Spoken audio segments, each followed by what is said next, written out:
speculate for liberty, but it is religion and morality alone which can establish the principles upon which freedom can securely stand.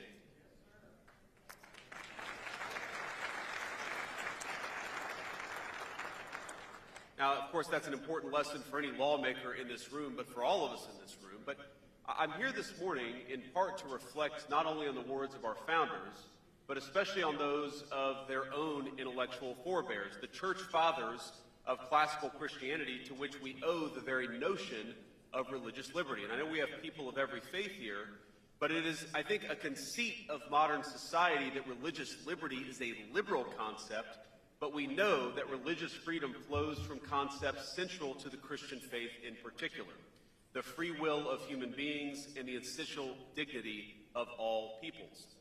We find its foundational tenets in the Gospels themselves, with Christ's famous instruction to render unto Caesar that which is Caesar's, and unto God that which is God's.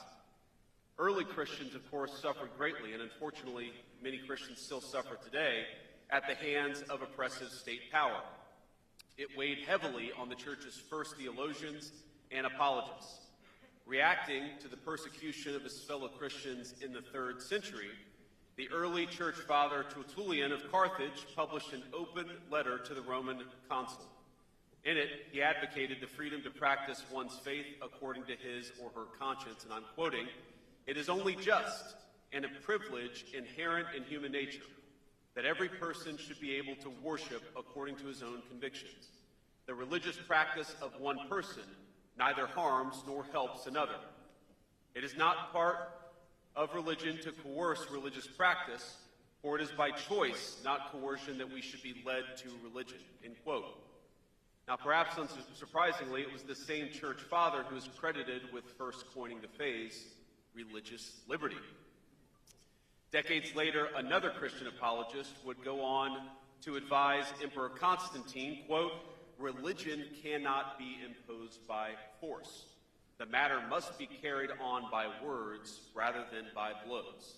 And of course, this line of thought runs from the early church fathers to now the modern era, where we recognize that we can't force our faith on anybody. America's founders recognized that their own writings was in dialogue with these philosophical predecessors. In his personal correspondence, Adams himself made references to both Tertullian and other church fathers. Thomas Jefferson owned an edition of Tertullian's collected writings, which he marked up and which today sits in the Library of Congress. In fact, in a personal copy of his own Notes on the State of Virginia, Jefferson went so far as to handwrite Tertullian's quote about faith in the margins of a passage on religious liberty. This is the legacy that has guided America's political principles from the founding to this very day. We remain the world's largest majority Christian country, and the right to religious freedom is protected by the people, for everybody, whether you're a Christian, a Jew, a Muslim, or no faith at all. But religious liberty is not simply, as we all know, about legal safeguards. It is also about fostering a culture in which faith can thrive, so that men and women can fully appreciate and respect the God-given rights of their fellow citizens. Because one of the wonderful apparent paradoxes of religion is that in connecting us to the sacred and to the universal, it deepens our commitment to the particular, to our neighbors, to our obligations to one another, to the individual communities that all of us call home. I know that many of you came from all over our country, and I know that many of you know that I come from a poor part of our country. And growing up, my family and I, we were Christians, but we weren't regular churchgoers. My grandmother, who raised me, was a deeply faithful woman in her own way, but she was skeptical of institutionalized religion and rarely attended Sunday services herself. But on the occasions when we did go, whether it was with her or later with my father to his Pentecostal church in southwestern Ohio, and certainly now as a member of my own congregation, I was always struck by what I saw. And I will tell you that my grandma once told me that in the area of eastern Kentucky where she grew up, even the Episcopalians were snake handlers. I don't know if that was true, but that was just Mama's little spin on her own community.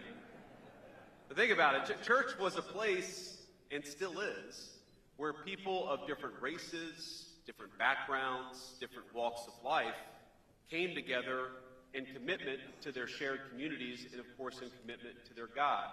It was a place where the CEO of a company and the worker of a company stood equal before their worship of God.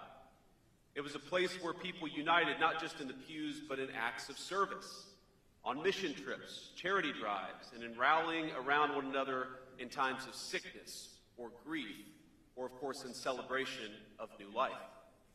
Are these not the kinds of bonds and virtues that lawmakers today should strive to cultivate? Well, I'm pleased to say that they certainly were in the first Trump administration, and they will be even more so in the second Trump administration.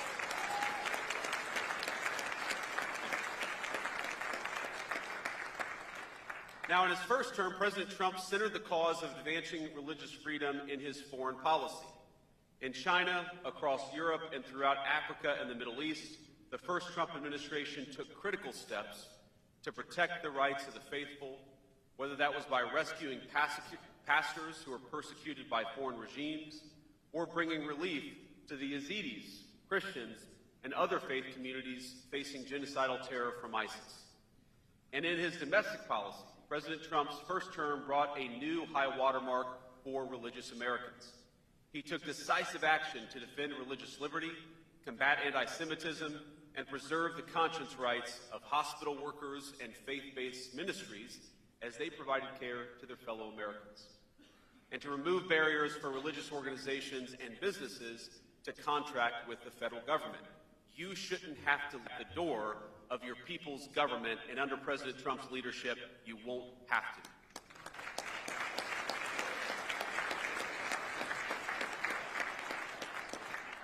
Now, we are only in the third week of his second term, but I think it's safe to say we've accomplished maybe more in the last 2 weeks than a lot of administrations have in a few years. But this administration is intent on not just restoring, but on expanding the achievements of the first 4 years and certainly of the last 2 weeks.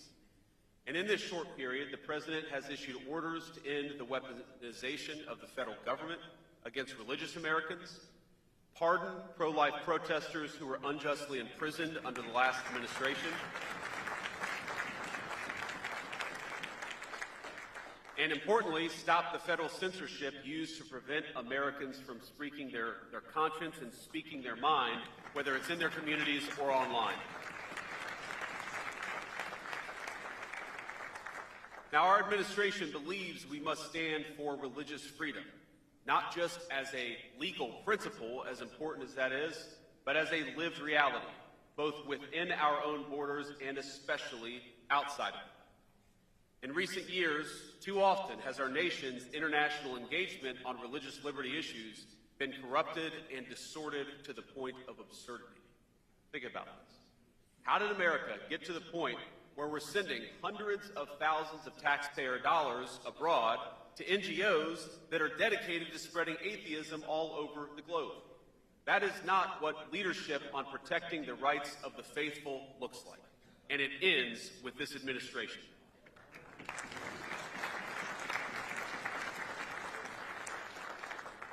And I'd add that part of our protecting religious freedom initiatives means recognizing in our foreign policy the difference between regimes that respect religious freedom and those that do not.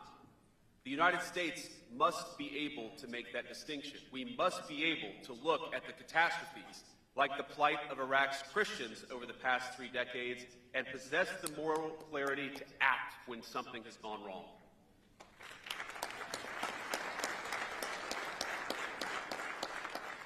Now, this administration stands ready to do so, and thankfully, President Trump chose to nominate as Secretary of State one of my dear friends, and I believe one of the great living champions of religious liberty across the globe, a person whose dedication to religious liberty flows from his faith in the same way that mine does. And of course, that's our great Secretary of State, Marco Rubio, confirmed 99-0 by the U.S. Senate.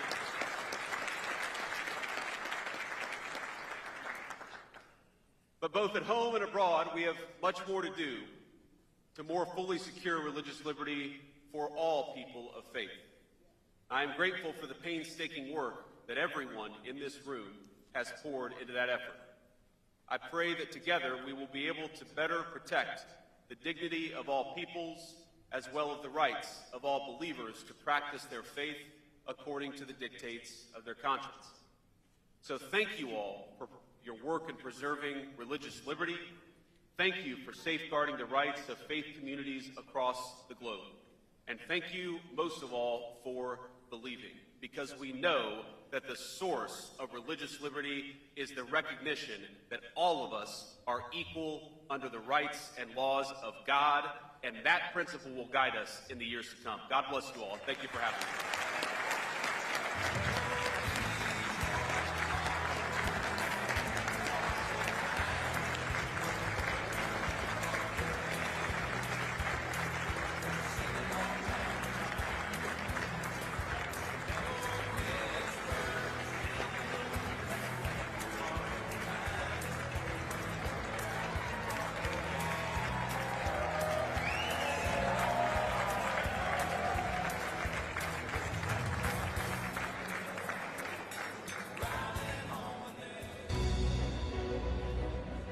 Please welcome via live stream, actor and founder of Lede Haiti, Rainn Wilson.